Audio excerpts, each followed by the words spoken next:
Diabetes কাদের কাদের আছে? হাত উঁচু করেন তো। ডায়াবেটিস, ওরে বাবা শোনেন, যাদের ডায়াবেটিস আছে, ডায়াবেটিস বানানটা ইংরেজি কি দিয়ে শুরু? ডি। ডি দিয়ে একটা আগে খুব হইতো, ডায়রিয়া আছে না? ডায়রিয়া। ডায়াবেটিস রোগের যদি ডায়রিয়া হয়, তার সামনে আর দুইটা ডি আছে, একটা হচ্ছে ডক্টর আর একটা হচ্ছে ডেথ। ডায়াবেটিসের রোগী ডায়রিয়া হয়েছে, একদম এমবিবিএস থেকে শুরু করে যারা ডক্টর তাদের কাছে যাবেন, নিজে বাসায় মাস্তানি করে স্যালাইন ট্যালাইন বেশি খাওয়ায়, কম বেশি করে, একদম আল্লাহ না করুক একদম ডেথ।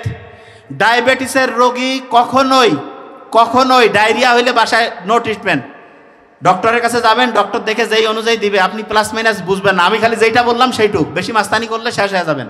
আমার খুব কাছের বন্ধুর, মানে আমার ছোট ভাইয়ের বন্ধুর হচ্ছে যে বাবা এরকম করে মারা গেছে, আমার এত কষ্ট লাগছে, আমি ওই সময় মানে ছিলাম না যে যা হেল্প করব, জাস্ট ভুল মানে হচ্ছে যে একটা ইয়ার কারণে মারা গেছে। আল্লাহ, যদি উনি অন্য ধর্মের যাই হোক, কিন্তু হচ্ছে যে ভালো লোক ছিলেন।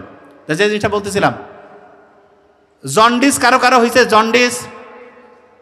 আচ্ছা একটা জিনিস বলি, জ্বর হইলে কি খান আপনারা? জ্বর, হ্যাঁ, যদি কারো জন্ডিস হয় আর ওই সময় যদি তার জ্বর হয়, প্যারাসিটামল খাইলে কলিজা আছে না, লিভার একেবারে পচিয়া ব্রেন নষ্ট হয়ে যেতে পারে।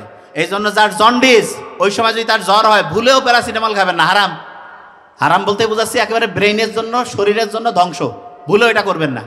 ওই যে অনেকে কয় না যে ওষুধের দোকানে গেলাম, ডাক্তার কইল ওই প্রেসক্রিপশন দেখে দেখি তো ডাক্তার হয়ে গেছে। শোনেন, ওষুধ কোন জায়গায় দেওয়া যাবে এটা সবাই জানে, কোন জায়গায় দেওয়া যাবে না এটা হচ্ছে ডাক্তারই। কোন জায়গায় যাবে না সেই জায়গায় যদি ওষুধ দেয়। আমার এক বন্ধু আছে, চেয়ারম্যানের এক ছেলে, তার হচ্ছে ভাগিনা এরকম, আমি যখন মেডিকেলে পড়ি এরকম জন্ডিস হয়েছে, জ্বর ছিল, প্যারাসিটামল খাইছে, 4-5 দিন খাওয়ার পরে কমে নেয়, ওষুধের দোকানদারের কাছে গেছে, দোকানদার কাছে ডোজ আরও বাড়ে দেই, বেশি করে প্যারাসিটামল দিছে। সন্ধ্যার পরে হচ্ছে যে অবস্থা খারাপ, কয় যে দোস্ত কী হয়েছে, মাথা টাথা কিছু বুঝতেছি না। তার হচ্ছে লিভার আছে না, লিভার হচ্ছে সহজ করে বলি পচে গেছে, পচে ব্রেন ধ্বংস করে ফেলছে। ওই রাতটাই পার হতে পারেনি, তার আগে মারা গেছে। আমি সবসময় প্র্যাকটিক্যাল যেটা ঘটে সেটা বলি। শোনেন, আল্লাহ আমাদের যে বানাইছে না অন্যরকম, আল্লাহ তো খুব পছন্দ করে আমাদের। ভুল করব আমরা, ঠিক রাস্তায় আসব, এবং আল্লাহ এমন অসাধারণ, যারা যে কোনো কারণে খারাপ রাস্তায় গেছেন, যেই খারাপের রাস্তায় যান, বুঝেন না 99-এর শক্তি, আল্লাহর পবিত্র নামের শক্তি এমন, আপনি জাস্ট 3টা সপ্তাহ যদি কষ্ট করেন, যে কোনো খারাপ অবস্থা থেকে আপনি ফিরে ভালো অবস্থায় আসতে পারবেন, যে কোনো খারাপ অবস্থায়। তাহলে কাজটা কি সেটা বলি। যেই রকম হচ্ছে নেশার মধ্যে আছেন, এইটার জন্য শোনেন, প্রথম সপ্তাহ খুব কষ্ট হবে, 1 সপ্তাহ কষ্ট করতে হবে। কেন? কারণ ওই যে 2 নাম্বারই করছেন, দুনিয়া একটা শাস্তি তো হবে। আর একটা জিনিস, আব্বা আম্মার সাথে খারাপ ব্যবহার করলে কিয়ামতে তো কি আছে সেটা তো গেলেই বুঝা পাবেন।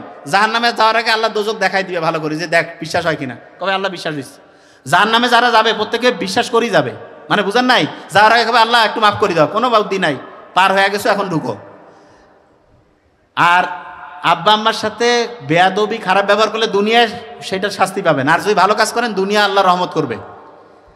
এবং আমি তো নিজে দেখছি, আমার দাদি আমার আব্বা বলে গেছে আলহামদুলিল্লাহ আলহামদুলিল্লাহ, আমি নিজে দেখি, আমি কই বাবা এটা তো বুঝে গেছি। এবার তাহলে মেকানিজম হবে, অ্যাকশন তো বোঝা গেছে যে আব্বা আম্মার দোয়া, সবার আব্বা আম্মা যার, হ্যাঁ আল্লাহ না করে আব্বা আম্মা নাই, তাহলে আত্মীয় স্বজনের মধ্যে যারা আব্বা আম্মার খুব কাছের ছিল তাদের সাথে ভালো সম্পর্ক রাখেন। আর একটা জিনিস যেটা বলছে, 3 সপ্তাহের মধ্যে প্রথম সপ্তাহ কষ্ট হবে কারণ খারাপ কিছু করছেন, দ্বিতীয় সপ্তাহে আস্তে আস্তে কষ্টটা কমবে, তৃতীয় সপ্তাহে মনে হবে এত খারাপ কাজে আমি কিভাবে ছিলাম, ওই আফসোসটা হবে তৃতীয় সপ্তাহে, এবং আস্তে আস্তে খারাপ জিনিসটা আর ভালোই লাগবে না, মনে হবে যে এটা থেকে একদম নিজেকে দূরে সরাই ফেলি। তাহলে আমরা একদম শেষের দিকে আসছি। শোনেন, সবচেয়ে দামি একটা খাবার বলছিলাম, মধুর সাথে কি মিশাইতে হবে বলেন দেখি? কে? হ্যাঁ, টক দই। মধুর সাথে টক দই। আচ্ছা বলেন তো, মধুর সাথে টক দই মিশাইলে ওইটা সবচেয়ে ভালো হবে।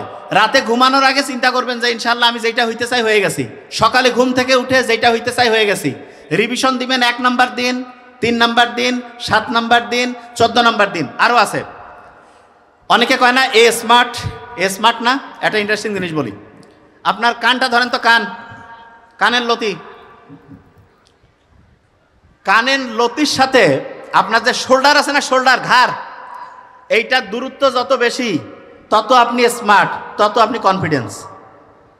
আমরা যে বসার সময় কই না যে একটা স্মার্ট হইতে বসতো, স্মার্ট। যদিও আমি এইটা মাইকটা খুসর মুসর করতেছে, কারণ আমি ডাকতে গেলে টাইম লস হবে, এই জন্য আর ডাকতেছি না।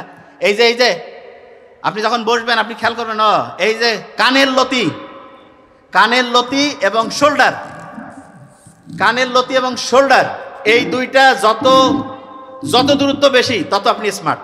চেষ্টা করবেন। আচ্ছা, বুঝতে পারছি। আরবিতে দেখেন না, অ্যাটেনশন, এইটা আর এইটা। অনেকে কয় না চেহারা সুন্দর করব, আছে কিন্তু চেহারা সুন্দর করার জন্য প্লাস্টিক সার্জারি আছে না, ছোট্ট একটা কাজ করে। ছোট্ট কাজ কি জানেন? আপনার যে উপরের যে ঠোঁট আছে না, ঠোঁট আর এই যে চোখের যে নিচের লাইন, এইটার মধ্যে একটা দূরত্ব আছে, এইটার একটা স্পেশাল রেশিও আছে। ওই রেশিওটা যদি ঠিক করে দেওয়া যায়, বাস আপনি গেম চেঞ্জ হয়ে যাবে। তখন দেখা যাবে আপনার চেহারা চেঞ্জ হয়ে গেছে। আচ্ছা, হজ করতে মানুষ কোথায় যায়? বিজ্ঞানীরা সেদিন পড়লাম, যত পরী খেলে অবাক হয়ে যায়। এই যে ঊর্ধ্বাকাশ আছে না, ওইটার সাথে পৃথিবীর একটা কানেকশন হওয়ার একটা টাওয়ার আছে, টাওয়ার। ওই টাওয়ারটা হচ্ছে মক্কা। বিজ্ঞানীরা দেখতেছে সারা পৃথিবীতে মক্কা যে জায়গায় আছে। আচ্ছা শুনেন, সহজ করে বুঝাই। পৃথিবী আছে না, পৃথিবী কিন্তু একটা বড় চুম্বকের মতো। চুম্বক কিসের মতো? চুম্বকের মতো। একটা চুম্বককে যেদিকেই রাখেন উত্তর দক্ষিণ হবে, এরকম পৃথিবীর উত্তরের সাথে চুম্বকের দক্ষিণ, পৃথিবীর দক্ষিণের সাথে চুম্বকের উত্তর, এটার একটা হিসাব আছে। মক্কা শরীফে চুম্বকের যে বিচ্যুতি, এটা একদম জিরো। মক্কা শরীফ যে আল্লাহর একটা চোজ করা, আল্লাহর যে একটা স্পেশাল পছন্দের জায়গা, সেইটা বিজ্ঞানীরা এখন দেখতেছে যে মক্কা। আচ্ছা, মক্কা শরীফে যারা হজ করছে কয় না খুব ভালো লাগে? কর না কেন? ভালো লাগে না? মক্কা শরীফে ভালো লাগে কেন জানেন? কারণ ওইখানে ইলেকট্রোম্যাগনেটিক যে ফোর্স আছে। সহজ করে বুঝাই, এই যে আপনার মোবাইলের টাওয়ার আছে না, আরো সহজ করে, মোবাইলে আপনি 15 মিনিট কথা কইছেন, মাথা গরম হয় না? Electromagnetic force. এইরকম এই যে মোবাইলের টাওয়ারের নিচে আপনি কথা বলবেন, দেখবেন যে ইলেকট্রোম্যাগনেটিক ফোর্স আপনার মেজাজটা গরম করে দিবে। তখন দেখবেন যে এই যে ঘুম আসে না, কেমন জানি শরীরটা একটু ম্যাচ করে, খোসর মোসর লাগে, মেজাজটা খিটখিট হয়। এইটা হচ্ছে ইলেকট্রোম্যাগনেটিক ফোর্স। দুইটা জায়গায় আছে, যে দুইটা জায়গায় গেলে ইলেকট্রোম্যাগনেটিক ফোর্সটা আস্তে আস্তে কমে যায়, আপনি শান্তিতে থাকবেন। তার মধ্যে একটা হচ্ছে কি জানেন? মক্কা শরীফ তো বলছি, আরেকটা হচ্ছে সমুদ্র সৈকত। সমুদ্র সৈকতে ওইখানকার যে এনভায়রনমেন্ট, ওইটা ইলেকট্রোম্যাগনেটিক ফোর্সকে হচ্ছে নিউট্রালাইজ করে। সমুদ্র সৈকতে গেছেন কারা কারা? হাত উঁচু করেন তো। ভালো লাগছে না খারাপ? যতবার যাবেন ভালো লাগবে। কারণ কি? এই যে ইলেকট্রোম্যাগনেটিক ফোর্স সেইটাকে নিউট্রালাইজ করে। প্রত্যেকেই পলিটিক্স করবা, প্রত্যেকে, আমি বলতেছি প্রত্যেকেই পলিটিক্স। আব্বা আম্মা যদি কয় কবে নাবিল স্যার কয়ে গেছে, প্রত্যেকে পলিটিক্স করবে। তবে হ্যাঁ, শুনো আগে, পলিটিক্স মানে কি সেটাকে বুঝতে হবে। পলিটিক্স মানে পড়াশোনা 1 নম্বরে। ও বাবা, এখন যে না, পলিটিক্স মানে 1 নম্বরে পড়াশোনা, তারপরে অন্যায়ের প্রতিবাদ। পড়াশোনা না করলে অন্যায়ের প্রতিবাদ করতে পারবে না। তো যাবা, তোমাকে আইন কানুন দেখাই দিবে যে ভাই এই নিয়ম নাই। তোমার আইন কানুন সবচেয়ে বেশি জানতে হবে। সবচেয়ে তুমি বেশি জানো, সবচেয়ে বেশি বুঝো, সবচেয়ে সুন্দর বলতে পারো, সবগুলোতে সব পজিটিভ বৈশিষ্ট্য আছে। চোর বাটপা ঠান্ডা হয়ে যাবে যে ভাই এর সাথে গ্যাঞ্জাম করতে গেলে গ্যাঞ্জাম লাগাই দিবে। আর তুমি হচ্ছে মূর্খ। শোনো, আন্দাজে যে এক জায়গায় বুদ্ধি আগে করতে হবে, তোমার শক্তিশালী হইতে হবে। ইসলাম শক্তিশালী হইতে উৎসাহিত করছে। এই জন্য ইসলাম ফজর থেকে শুরু করে এশা পর্যন্ত নামাজ, রোজা, এই নিয়মগুলোর মধ্যে থেকে তুমি তোমার নিজেকে শক্তিশালী করবা, তোমার তারুণ্যের যে শক্তি সেটাকে ভালো কাজে লাগাবা, এবং এমন অসাধারণ হবা তুমি, যেই দিকে যাবা তুমি নিজেই একটা ম্যাগনেট হয়ে যাবা।